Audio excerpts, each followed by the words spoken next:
Welcome to Greedy Eyes, I'm Greed and thanks for joining me. In this episode I'm going to cover 5 bikes you can get for free. If you enjoy what you see today, there are more videos related to free and beginner vehicles on my channel. The link is in the description below and there's also a playlist on my channel. Tap the subscribe button to join the Greedy Foundation, it really helps a lot. Let's get started. We're starting off with the Westernbagger chopper.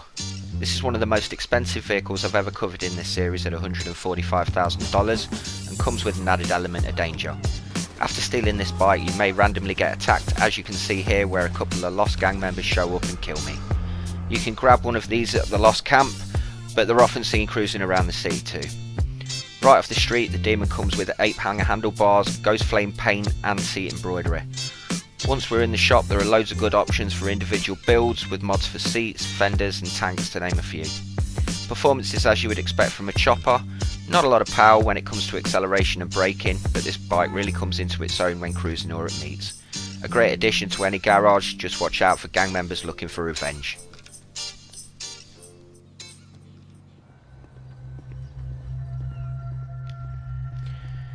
You find the Pagani Ruffian in 2 variants on the streets of Los Santos. A standard version which comes with fairing around the handlebars and a Street Fighter style with the fairing removed like the example here. It is most often found in the morning roaming around the city and on freeways, but can spawn any time in Los Santos. The retail for this bike is $9,000 from Southern San Andreas Super Autos and it's loosely based on the Ducati Monster. Once in the shop there are only a few body mods and 2-tone paint available, but don't let that put you off. Although the Ruffian is not a competitive racing bike, it is a nice looking machine and great for wheelies and stoppies and having fun on.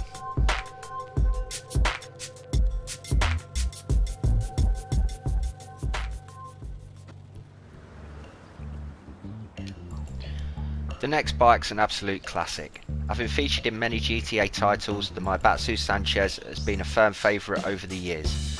This fantastic off-road vehicle is usually priced at $8,000 and you can grab one of these at many locations around the map, although Blaine County is usually best.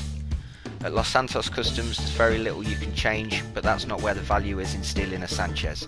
This vehicle really shines off-road and even though it's an off-the-street model, it still performs well in off-road racing and stunt lobbies. You even still see these winning races. Definitely an essential for any new player.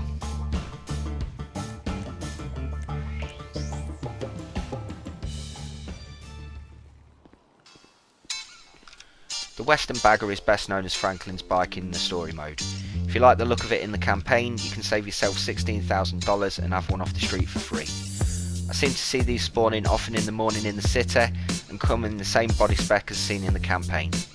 Once in the shop there's a whole bunch of personalisation, so if you're looking to do a cruiser or a touring bike build, this is a very versatile platform.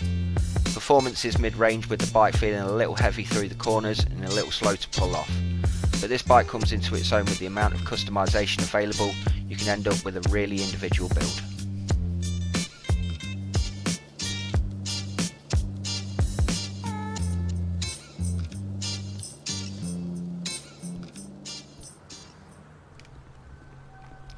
Grabbing a Dinker Akuma is a no-brainer for a new player.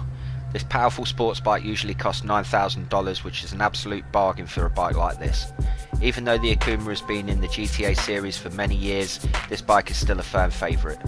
You won't have to look very hard for these as they spawn all over the place and often in a bright orange colour which makes them really easy to spot. Los Santos Customs has a disappointing amount of customisation available, so not a lot of scope for individuality, but get this thing upgraded and it's the best value race bike in the game. Powerful acceleration and strong in the corners, the Akuma is great on track, only let down by not having a particularly good high speed, although this can be compensated for on track by mastering drafting. This is still my go-to race bike, not because it's the fastest, just because it's the most fun for me to have on the track. Thanks for watching, I hope you've enjoyed what you've seen here today. Let me know down below what your favourite free vehicles are and I'll try to cover them in future episodes. Show your support by joining the Greedy Foundation today by hitting the subscribe button. Catch you next time, and stay greedy.